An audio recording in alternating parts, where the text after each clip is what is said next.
Hello everyone, I hope all of you are doing well.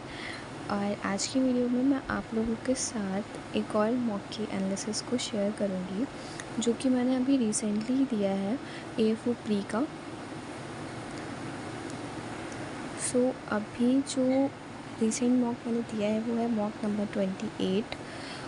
आप लोग भी ज़रूर बताइएगा कि आप लोगों के मार्क्स कैसे आ रहे हैं मॉक में। Okay, so I will show you the result.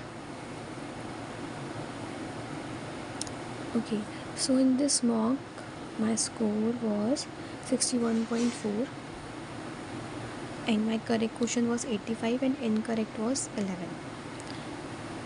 Okay, now come to the sectional scores. So in reasoning my score was 20.75 and incorrect question was 5, and in quants my score was 19.75 and incorrect question was 1, और attempt मैंने 21 किए थे। And in English my score was 20.9 and this was something like कुछ error है, शायद 10 होगा। इन cut off score was 10 और correct question was 43 and incorrect was 5। और अटेम्प्ट मैंने 48 समथिंग किए थे, 2 अनअटेम्प्ट किए थे। ठीक है, सो मैं आपको ना दिखा देती हूँ एक बार कि कौन कौन से क्वेश्चंस मेरे इनकरेक्ट रहे। अभी इसका प्रॉब्लम सॉल्व हो चुका है और ये प्रॉपर्ली वर्क कर रहा है, मतलब इसमें क्वेश्चंस हम लोग ओपन कर रहे हैं ना, तो प्रॉपर्ली वो ओपन हो रहा है with solution. Okay, so these are the questions जो कि मेरे इनकरेक्ट थे। ये रीजनिंग सेक्शन है। ओके, तो रीजनिंग सेक्शन में 3 से 4 क्वेश्चन थे इस वाले मॉक टेस्ट में जो कि क्रिटिकल रीजनिंग के थे। तो मैंने क्वेश्चन मार्क तो करे हैं, बट क्रिटिकल रीजनिंग मैंने अभी तक ऐसा रिवाइज़ भी नहीं करी और ऐसी पढ़ी भी नहीं है, तो मैंने अपने अकॉर्डिंग मार्क करे थे, बट वो मेरे क्वेश्चंस गलत ही हुए हैं। और शायद मुझे अभी क्रिटिकल रीजनिंग पे और ज़्यादा कमांड करनी पड़ेगी। पता नहीं, मुझे इतना ज़्यादा मैंने क्वेश्चंस देखे नहीं हैं, बट इन कभी कभी मतलब ऐसे केसेस हो जाते हैं कि वो क्वेश्चंस आ जाते हैं क्रिटिकल रीजनिंग के, तो एक बार मैं उससे गो थ्रू कर लूँगी। और बाकी एक ये क्वेश्चन गलत था, एक ये वाला क्वेश्चन गलत था। उस टाइम पे मुझे ऐसा लग रहा था कि नहीं बनेगा नहीं बनेगा, ये क्वेश्चन इस वजह से गलत हुआ। इसमें स्लीप डे का मतलब कि यहाँ पे second, third and fifth letter लेना था और उसका सेकंड एंड फर्स्ट लेटर लेना था डे का, तो उससे बन रहा था प्लीड और एक पैडल। तो मैं वहाँ पे बनाई पैडल, बट मुझे पता नहीं क्या हुआ, मैंने मार्क, मुझे ऐसा लगा था कि कुछ गलत है कुछ गलत है, सो मैंने इसको मार्क कर दिया। तो ये 5 क्वेश्चन थे मेरे जो कि रीजनिंग में गलत हो गए थे। अच्छा, एक और ये क्वेश्चन मैंने बनाया, मैंने सही मार्क करा, बट आंसर में मैं बहुत कंफ्यूज हो गई, तो फिर मैंने पता नहीं इसको कैसे मार्क कर दिया, मुझे समझ नहीं आया कि क्या होगा क्या नहीं। तो ये सिली मिस्टेक यहाँ पे हुई। और ये वाले क्वेश्चन, बिकॉज ये इस मॉक में एकदम लास्ट में सैलॉक के क्वेश्चन दे रखे हुए थे और टाइम बहुत ज़्यादा अप हो चुका था, तो मुझे ना लास्ट में देखा मैंने कि लास्ट में 4-5 क्वेश्चन सैलॉक्स के हैं, तो मैंने करने की कोशिश करी और फिर उसके बाद ड्यू टू सिली मिस्टेक्स मतलब कुछ क्वेश्चंस गलत हो ही गए। और वैसे सैलॉक्स के क्वेश्चन तो बिल्कुल भी नहीं गलत होने चाहिए, लाइक क्या ही बोलूँ, बट कभी भी कुछ भी हो सकता है। सो ये क्वेश्चन मेरे रीजनिंग में गलत थे, जो कि अनएक्सपेक्टेड थे। क्वांट में सिर्फ एक यही क्वेश्चन गलत था और इसमें भी मेरी मिस्टेक ये थी कि यहाँ पे मैंने x/y की रेशियो लिया और इसमें बोला था डिफरेंस बिटवीन द स्क्वायर। मैंने स्क्वायर करके उसको ना मैंने डायरेक्ट ऐसे कर दिया कि वो स्क्वायर है और उसको डायरेक्ट माइनस कर दिया, उसमें एक्स स्क्वायर नहीं करा था, तो इस वजह से ये यहाँ पर ये एक क्वेश्चन क्वांट में गलत हो गया था। बाकी इंग्लिश के ही हैं गलत। अच्छा, यहाँ पे ये सेंटेंस को कनेक्ट करने वाले जो सेंटेंसेस होते हैं, लाइक जिसमें हमें कनेक्टर्स लगाने होते हैं, तो उसमें मुझे ऐसा लग रहा था कि एज अ कॉन्सिक्वेंस ऑफ, तो ये तो रिजल्ट और रीज़न कैटेगरी का है, नॉट वेट स्टैंडिंग होगा, इवन दो होगा, तो मुझे ऐसा बहुत श्योर था कि फर्स्ट एंड थर्ड होगा, क्योंकि फर्स्ट और सेकंड का तो कोई पेयर ही नहीं है, अगर ये आएगा तो ये तो हो ही नहीं सकता, बट उसमें ऑप्शन ही नहीं दे रखा था। तो फिर मैंने सोचा कि ओनली सेकंड होगा, बट ओनली सेकंड का ऑप्शन नहीं था, तो मुझे लगा सेकंड तो होगा ही होगा, सो मैंने ये मार्क कर दिया, तो इस वजह से ये गलत हो गया।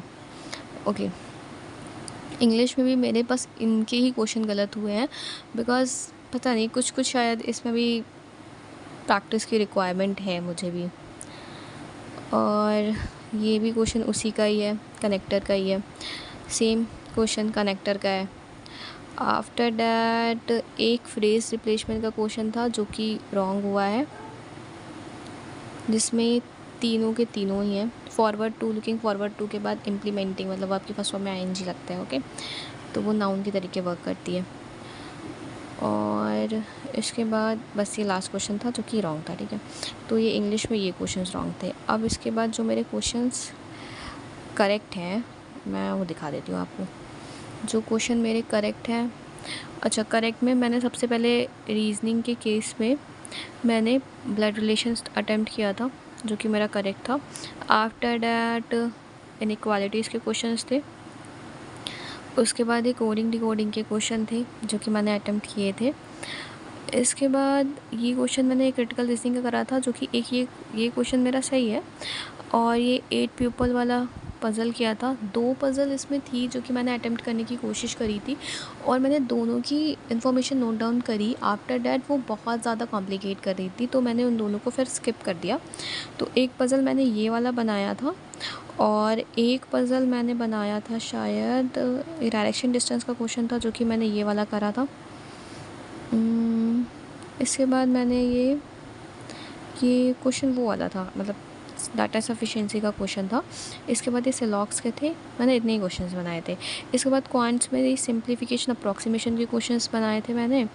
आफ्टर दैट मैंने अर्थमेटिक के क्वेश्चंस ज़्यादा बनाए थे। फिर मैंने ये सारे क्वेश्चन अर्थमेटिक के बनाए थे। एक DI अटैम्प्ट करी थी, ये वाली DI अटैम्प्ट करी थी। और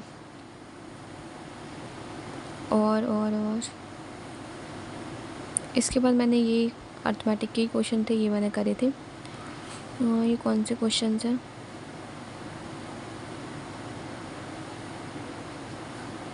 ये भी DI का क्वेश्चन ही है, ओके। तो मैंने ये DI अटेम्प्ट करी थी। इसके बाद ये अर्थमेटिक का क्वेश्चन है, ये क्वेश्चन भी अर्थमेटिक का ही है शायद, हाँ अर्थमेटिक का ही है। तो मैंने यही क्वेश्चंस अटेम्प्ट करे थे अर्थमेटिक के। इजी थे क्वेश्चंस, बन गए थे 1 गो में। एक ही DI अटेम्प्ट करी थी और इस वजह से मेरे पॉइंट्स में हो गए थे अप्रॉक्सीमेटली 21 क्वेश्चन अटैम्प्ट हो गए थे, जिसमें से एक रॉन्ग हो गया तो वो 19 समथिंग मार्क्स थे। इसके बाद इंग्लिश में तो ये वाली RC अटैम्प्ट करी थी। सिर्फ इंग्लिश में जो क्वेश्चन मेरे रॉन्ग हुए हैं वो कनेक्टर वाले ही है और एक फ्रेज रिप्लेसमेंट का क्वेश्चन रॉन्ग हुआ है। उसके बाद बाकी सारे क्वेश्चन सही हैं। तो RC के मैंने क्वेश्चन अटैम्प्ट करे थे, RC ठीक थी। और बाकी ये वर्ड फिलर्स के क्वेश्चंस थे, वर्ड स्वैप के क्वेश्चंस थे और ये मिस स्पेल्ट वाले क्वेश्चंस थे और कुछ एरर डिटेक्शंस के क्वेश्चंस थे। एरर मेरे रॉन्ग नहीं हुए इस बार, बट मेरे क्वेश्चंस रॉन्ग जो हुए हैं वो कनेक्टर से हुए हैं। बाकी पैरासिम्बल भी पूरा कंप्लीट बन गया था और उसमें भी ऐसी कोई प्रॉब्लम नहीं हुई थी। आफ्टर डैट एक और RC आई थी, ये क्लोज टेस्ट भी कम्प्लीटली पूरा सही था। आफ्टर डैट एक और RC आई थी, ये क्लोज टेस्ट प्रिसीजन एग्रीकल्चर पे था और एरर भी क्वेश्चंस रॉन्ग नहीं हुए। मैं आपको एरर के क्वेश्चन शो करती हूँ कि एरर के क्वेश्चंस कैसे आए थे। एक ये भी फ्रेज रिप्लेसमेंट का क्वेश्चन था, ये भी मेरा सही था। एक क्वेश्चन गलत हुआ है जो इम्प्लीमेंटिंग वाला था। आफ्टर डैट ये एरर के क्वेश्चंस थे। I will show you the question, okay. तो ये कुछ एरर थे, ये जीरेंड वाला एरर था। इसके बाद एक ये वाला था, ठीक है। और एक क्वेश्चन था,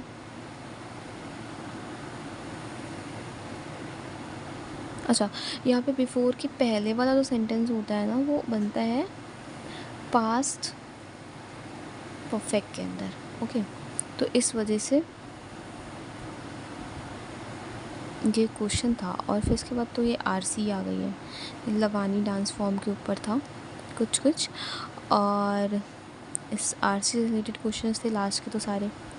तो ये क्वेश्चन मैंने उससे करे थे। बाकी पूरा मॉक तो यही रहा। तो करेक्ट इनकरेक्ट मैंने आपको दिखा दिया। Now let me show you unattempted question. Unattempted में मैंने ये वाले करे थे।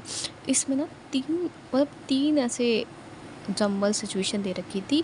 एक तो कौन सी कंपनी में वर्क करता है, उसके बाद शायद कुछ और भी था।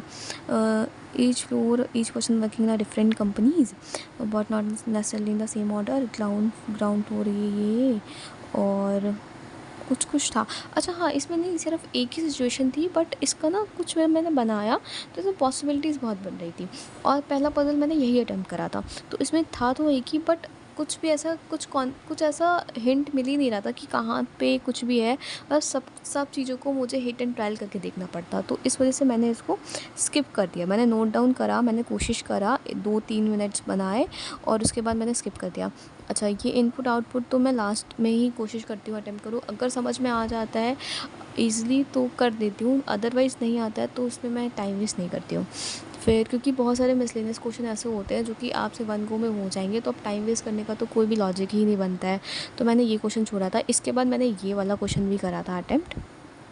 नहीं, ये वाला क्वेश्चन मैंने अटेम्प्ट नहीं किया था। इस वाले क्वेश्चन को मुझे अटेम्प्ट करना चाहिए, बट मैंने पहले वाला पज़ल अटेम्प्ट कर दिया और फिर मैंने ये वाला नहीं करा। बट बाकी ये वाला मैंने खुद स्किप करा था, जो कि क्रिटिकल रीजनिंग का क्वेश्चन था। इसके बाद मैंने ये वाला क्वेश्चन करा, क्योंकि मेरे से ना ऐसे डेजिग्नेशन बेस्ड पज़ल्स बन जाते हैं। बट इसमें प्रॉब्लम क्या थी, यहाँ पे डेजिग्नेशन दी गई थी, यहाँ पे उनका जॉब रोल दे दिया गया था और उनकी सिटी दे दी गई थी, तो वो बहुत कन्फ्यूजिंग हो गई थी।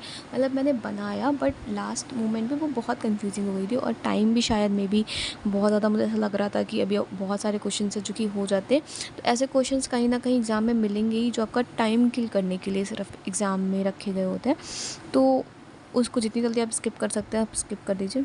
बाकी मैंने ये क्वेश्चंस नहीं करे थे, क्योंकि ना डेटा सफिशेंसी के क्वेश्चंस जो होते हैं ना, वो बहुत, मुझे ऐसा लगता है, बहुत टाइम कंज्यूमिंग होते हैं। तो इस वजह से इसके बाद मैंने ना डायरेक्टली मैं गई और फिर मैंने अपना जो एक वो वाला पज़ल था जो मैंने बनाया था, जो कि डे वाला था, मंथ और डे वाला पज़ल था, मैंने वो बनाया था। और फिर उसके बाद वही एक पज़ल मैं बना पाई। सीटिंग अरेंजमेंट का एक पज़ल मैं बना लेती अगर मैं वो 2 पज़ल अटेम्प्ट ना करती तो।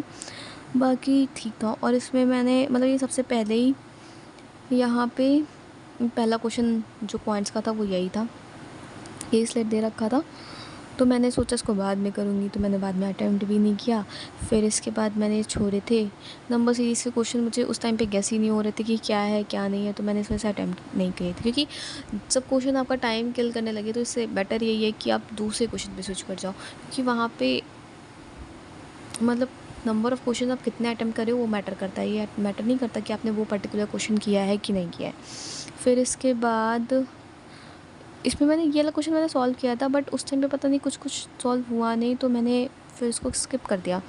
फिर ये भी तुम्हारा केसलेट DI दे रखा था, तो ये भी मैंने नहीं किया।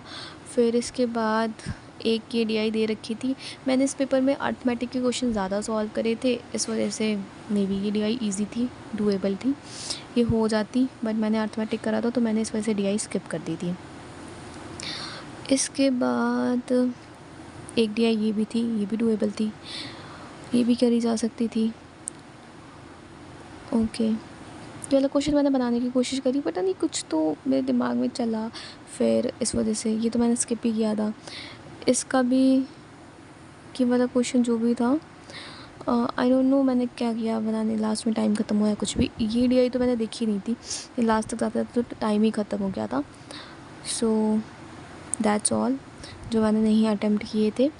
और इनकरेक्ट भी मैंने आपको दिखा दिए, करेक्ट भी मैंने आपको दिखा दिए, और बाकी ओवरव्यू पूरा सब कुछ मैंने आपको दिखा दिया है।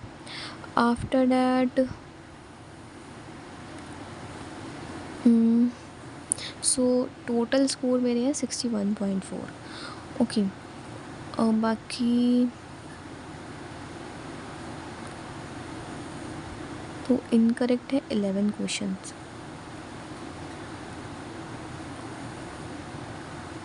सो आज का पूरा एनालिसिस तो यही है। बाकी आप लोग बताइएगा कि आप लोगों के मॉक में कैसे स्कोर्स आ रहे हैं और कैसा रहा आपका मॉक टेस्ट, और आप लोगों को किस चीज़ में प्रॉब्लम आ रही है, आप लोग की क्या स्ट्रॉन्ग पॉइंट्स हैं या फिर क्या वीक पॉइंट्स हैं, और कोई भी ऐसी चीज़ जो आपको लगे कि आपको कंफ्यूजिंग लग रही है तो आप श्योरली मुझसे डिस्कस कर सकते हो। मैं आपको ज़रूर आंसर करूँगी अगर मैं कैपेबल होंगी उस चीज़ का आंसर करने की। So thanks for watching this video. All the best for your exam. Keep study. Bye bye.